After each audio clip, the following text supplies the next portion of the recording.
Mari kita baca ayat 2. Dan aku mendengar suatu suara dari langit bagaikan desok air bah, dan bagaikan deru guruh yang dahsyat. Dan suara yang kudengar itu seperti bunyi pemain kecapi yang memetik kecapinya. Mereka menyanyikan suatu nyanyian baru di hadapan tahta dan di depan keempat makhluk dan tua-tua itu, dan tidak seorang pun yang dapat mempelajari nyanyian itu selain daripada 144.000 orang yang telah ditebus dari bumi itu. Ya, terus mereka adalah orang-orang yang tidak mencemarkan dirinya dengan perempuan-perempuan, karena mereka murni sama seperti perawan. Mereka adalah orang-orang yang mengikuti anak domba itu kemana saja ia pergi. Mereka ditebus dari antara manusia sebagai korban-korban sulung bagi Allah dan bagi anak domba itu, dan di dalam mulut mereka tidak terdapat dosa, mereka tidak bercela. Iya, terima kasih. Jadi 144.000 merupakan inti di mana Tuhan menetapkan rencana Allah, rencana untuk membentuk mempelai wanitanya. Saudara-saudaraku, dan di sini kita melihat beberapa unsur-unsur yang Tuhan sebutkan bagaimana seorang itu disebut nanti menjadi seorang yang sama seperti perawan. Perkataan perawan mengandung arti suci. Perawan itu mengandung arti suci, mengandung arti murni. Itulah kerinduan Tuhan untuk sidang jemaatnya, dimurnikan, disucikan, dimurnikan oleh kuasa Tuhan. Kita dibasuh dengan darahnya, kita dibasuh dengan darahnya, untuk menjadikan kita menjadi putih bersih, mengalami suatu kelahiran baru oleh kuasa firman-Nya. Disebut nanti menjadi murni, menjadi anak-anak perjanjian. Saudara-saudaraku, memang penyucian ini akan berkelanjutan. Penyucian ini jangan berhenti di tengah perjalanan, tapi penyucian itu harus berkelanjutan sampai pada penyucian yang terakhir. Bobot dari penyucian itu, saudaraku, saya sudah jelaskan dalam kebaktian yang lalu dalam Bible Study. Suatu penyucian mulai dari penyucian dengan darah di tingkat halaman untuk membenarkan kita, kemudian penyucian firman untuk menyucikan dan memurnikan kita, melahirkan kita baru. Penyucian firman ini, saudaraku, sebagaimana kita tadi baca dalam penyerahan anak, itu sesungguhnya bukan hanya menyucikan begitu saja, tetapi seperti ibu yang melahirkan anaknya. Dan begitu anak itu dilahirkan, dia seperti orang yang, dia adalah orang yang tadinya tidak pernah berbuat dosa.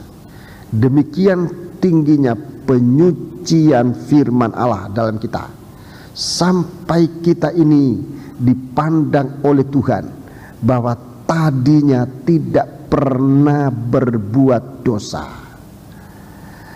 Kerinduan kita akan firman, kerinduan kita akan firman, akan mendengar firman Allah, akan membaca firman Allah, akan memberitakan, menyaksikan firman Allah, itu salah satu bukti dari penyucian Tuhan dalam kehidupan kita. Salah satu bukti dari penyucian Tuhan di dalam hati kita, di dalam pikiran kita. Ada kerinduan dalam 1 Petrus pasal 2 tadi, ayat yang kedua dan 3, seperti bayi yang baru lahir merindukan susu yang murni. Itu firman Allah yang memurnikan kita, saudara-saudaraku, untuk menjadi seorang perawan yang suci di hadapan Tuhan. Jadi salah satu bukti kelahiran baru, salah satu bukti kelahiran baru kita, bagaimana rindunya kita akan firman. Itu bukti. Bukti pengampunan dosa adalah kita tidak melakukan dosa itu lagi. Itu bukti pengampunan dosa. Bukti pertama bahwa dosa kita diampuni adalah kita tidak mau melakukan dosa itu lagi. Itu bukti, ya.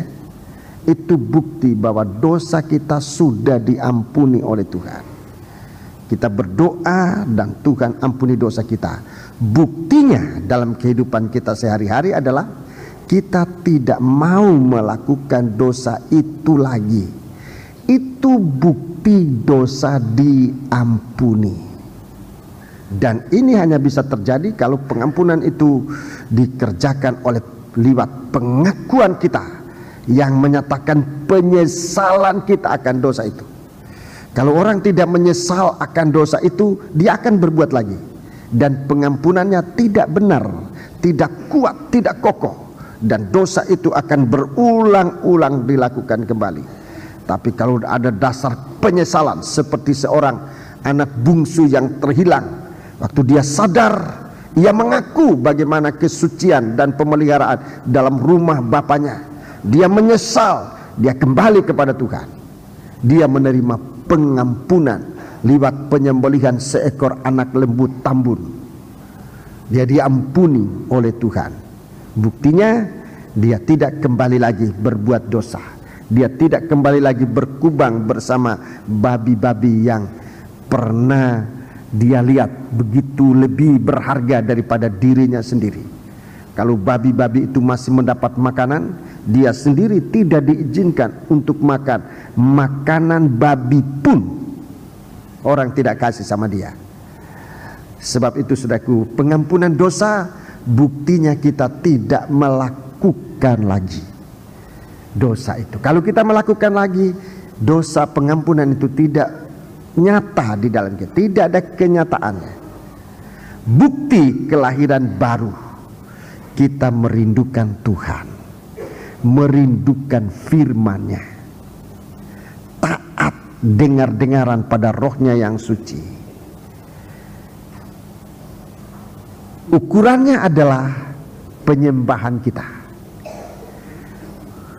Ukuran dari kelahiran baru kita, dari kesucian kita adalah penyembahan. Lebih tinggi kesucian kita, lebih tinggi penyembahan kita. Doa orang-orang suci didengar oleh Tuhan. Itu artinya sampai di hadapan hadirat Tuhan. Jadi doa orang-orang suci itu begitu tinggi, sebab yang menjadi ukuran tingginya penyembahan adalah kesucian. Kalau kesucian semakin tinggi, penyembahan semakin tinggi. Sehingga penyembahan itu tidak bisa kita kerjakan dengan hanya secara aturan, secara Taurat, disuruh, diperintahkan. Saudara bisa berdoa semacam itu, tetapi tidak bisa memuncak sampai di hadapan hadirat Tuhan. Sebab itu saudara-saudaraku, kita di bumi ini sekarang ini mengalami semacam ini. Dan ini saudara-saudaraku tidak mampu hanya dipikirkan oleh akal. Itu harus dilanjutkan ke hati. Dan dengan iman, akal kita bisa menjadi mengerti. Ulangi, dengan iman, akal kita menjadi mengerti. Jadi kalau kita hanya baru sampai di dalam pikiran dan belum percaya, jangan berhenti di situ. Coba lanjutkan ke dalam hati, supaya di dalam hati kita percaya. Dan lewat iman itu, pikiran kita yang tadinya tidak mengerti akan diberi pengertian oleh Tuhan. Dan di saat itu kita benar-benar bisa bertindak sangat bijaksana dengan kemampuan dari Allah.